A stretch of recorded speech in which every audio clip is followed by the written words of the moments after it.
10 minutes past 7, you are listening to Sabah al-Muslim on Radio Islam International. So, you would have heard the reports about Israeli strikes on Syria yesterday.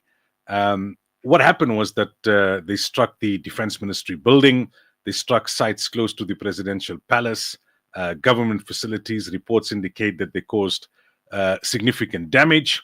Israel is claiming that it's coming to the defense of minorities in Syria. It's also protecting its borders. There's been some clashes in the south with the Druze. There have been previous ceasefires, and subsequently a ceasefire has also been announced. But why is Israel really attacking Syria at a time when even Trump seems to be playing pally-pally with Ahmed al-Shara and his Syrian government? Some analysts have said that this is vulgar exhibitionism by Israel. It wants to be the regional hegemon. It wants to assert its regional hegemony. It wants to show that it can do in the region whatever it wants and whatever it perceives to be in its interests. And the manner in which they are doing it is by exploiting minority divisions in Syria. We know that the situation in Syria is somewhat complex.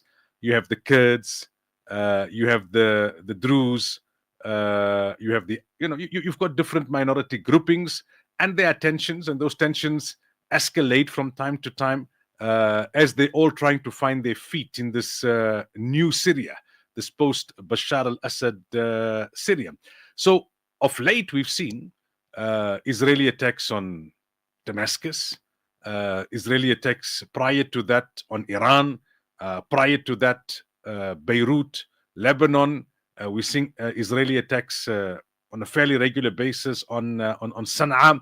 So one is that they're exploiting these internal divisions to further encroach on Syrian territory. We know what happened immediately after the fall of Bashar al-Assad. They want to dictate to the new Syrian government when and how to deploy its forces. It's like, Ahmed al-Shara and his government mustn't have any discretion in which direction they send tanks.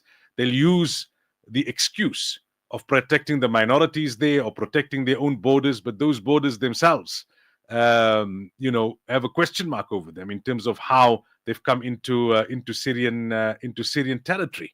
So, especially the south of Damascus is a very sensitive area for Israel.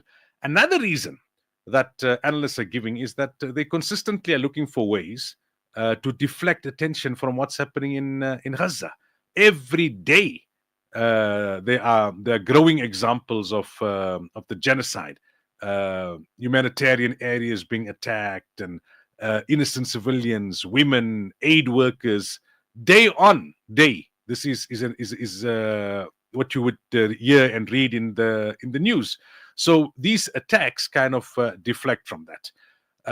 As much as Trump and company are playing pally-pally, like I said, with the new Syrian government, uplifting sanctions, etc., but when it comes to the crunch, they will either support Israel or they will just keep quiet and allow Israel free reign to do as it pleases. We've seen this in Iran, we've seen this in Lebanon, we see this in Yemen. So that is a bit of perspective, in brief, as to what's happening there and what's the context of the Israeli bombings in Syria.